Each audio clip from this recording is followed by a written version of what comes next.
Down हो जाती है। कुछ खाया है, नहीं खाया? चलिए तो एक बार फिर से ट्राई करते हैं। जय हिंद, जय भारत। जय हिंद, जय भारत। जैसे कि आप लोगों को बताया गया कि हम लोग एक मुहिम चला रहे हैं, भारतीयता की मुहिम। मुहिम क्या है? गर्व से कहो हम भारतीय हैं।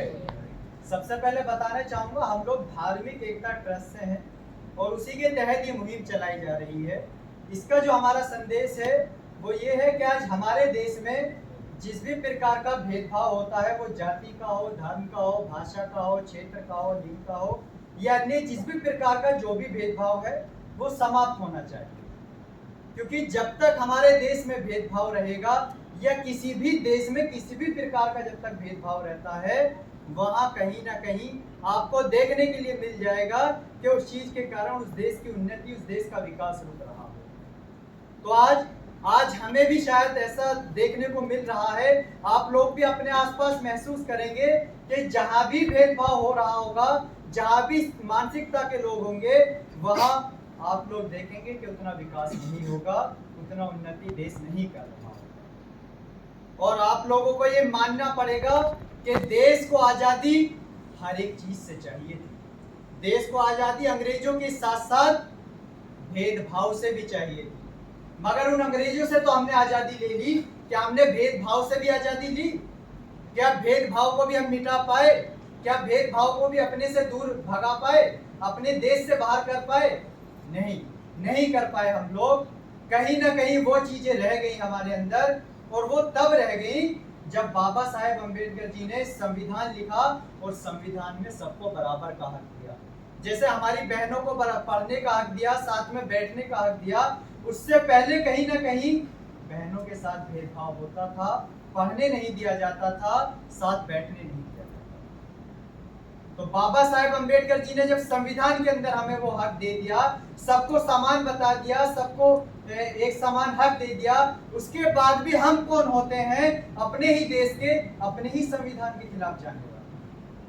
और जैसे कि मैंने बात की कि हम लोग आजादी की जब लड़ाई लड़ रहे थे, तो हम लोग हर एक चीज से आजादी चाहते थे, हर एक चीज से आजादी की लड़ाई लड़ रहे थे।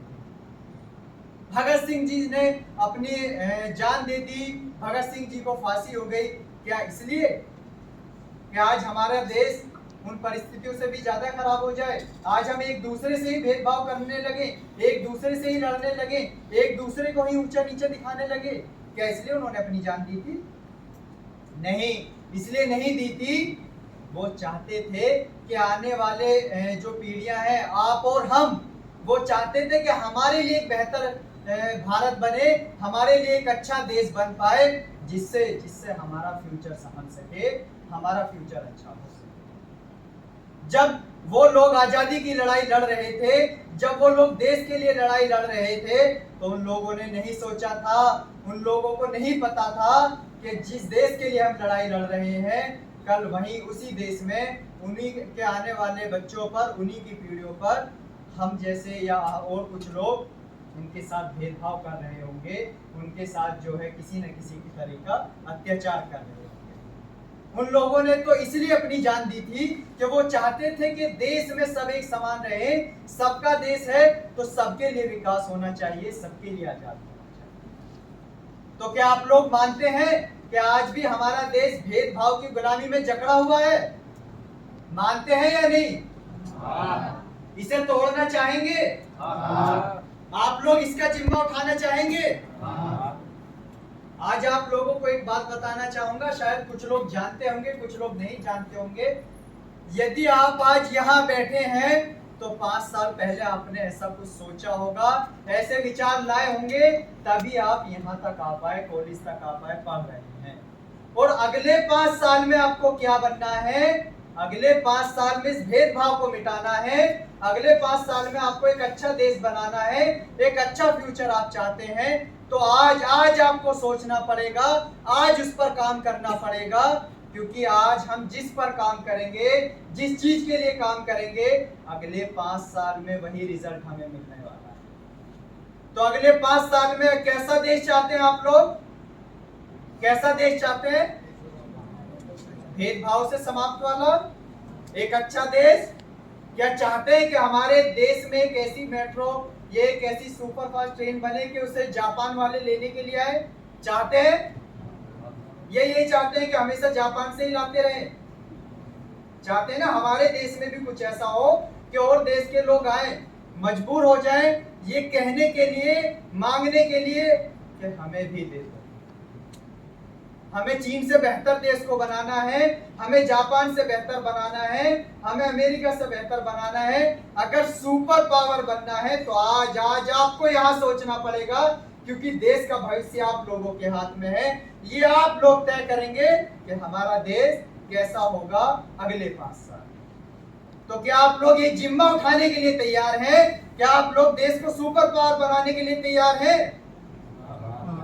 अगर आप लोग चाहते हैं कि हमारा देश वाकई उन देशों से ऊपर जाए, आप लोग चाहते हैं कि हम दूसरे के सामने हाथ ना फैलाएं, बल्कि दूसरे देश के लोग हमारे सामने आकर के रिक्वेस्ट करके हमसे चीजों को मांगे कि आज आपका नाम क्या है? आपका नाम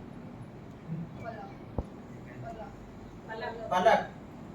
वो लोग आए और आकर के कहें कि आपके देश में जो एक साइंटिस्ट है पलक नाम की, उन्होंने जो ये डिवाइस बनाई, ये चीज बनाई, वो हमें दी नहीं। आपका नाम?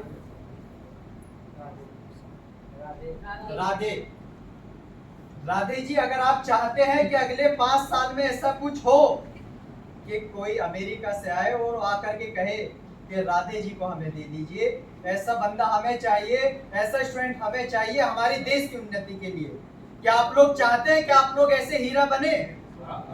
हीरा बनने के लिए तैयार है? मगर बीज आज ही लगाना पड़ेगा, क्योंकि फसल जब आप लोग अनाज लाते हैं क्या उसी दिन उगाते हैं? उसे पहले साल भर पहले उगाया जाता है, बीज लगाया जाता है ना, फिर वो धीरे धीरे बड़ा होता है, पौधा बनता है, उस पर फल आता है। तो यदि आप लोग चाहते हैं कि आप पर भी फल आए, आप लोग चाहते हैं कि आपको भी लेने के लिए अलग अलग देशों के लोग आए और रिक्वेस्ट करें, और आप लोग उन्हें ये कह करके नकार दें कि मेरे लिए तो भारत पहले है, मैं तो अपने देश के लिए करूंगा, तो उसके लिए आज आपको बीज लगाना पड़ेगा। आज ही आपको वो बीज लगा करके उसे खाद पानी देना पड़ेगा कि कल आपकी वैल्यू हो जाए, आपके देश का नाम हो जाए। और आप लोग जो भी बनना चाहते हैं, सब लोग कहीं ना कहीं अपने लिए कुछ बनना चाहते होंगे, अपने माँ बाप का नाम रोशन करना चाहते होंगे। मेरा एक सवाल है आप लोगों से, क्या देश का नाम भी रोशन करना चाहते हैं? करना चाहते हैं?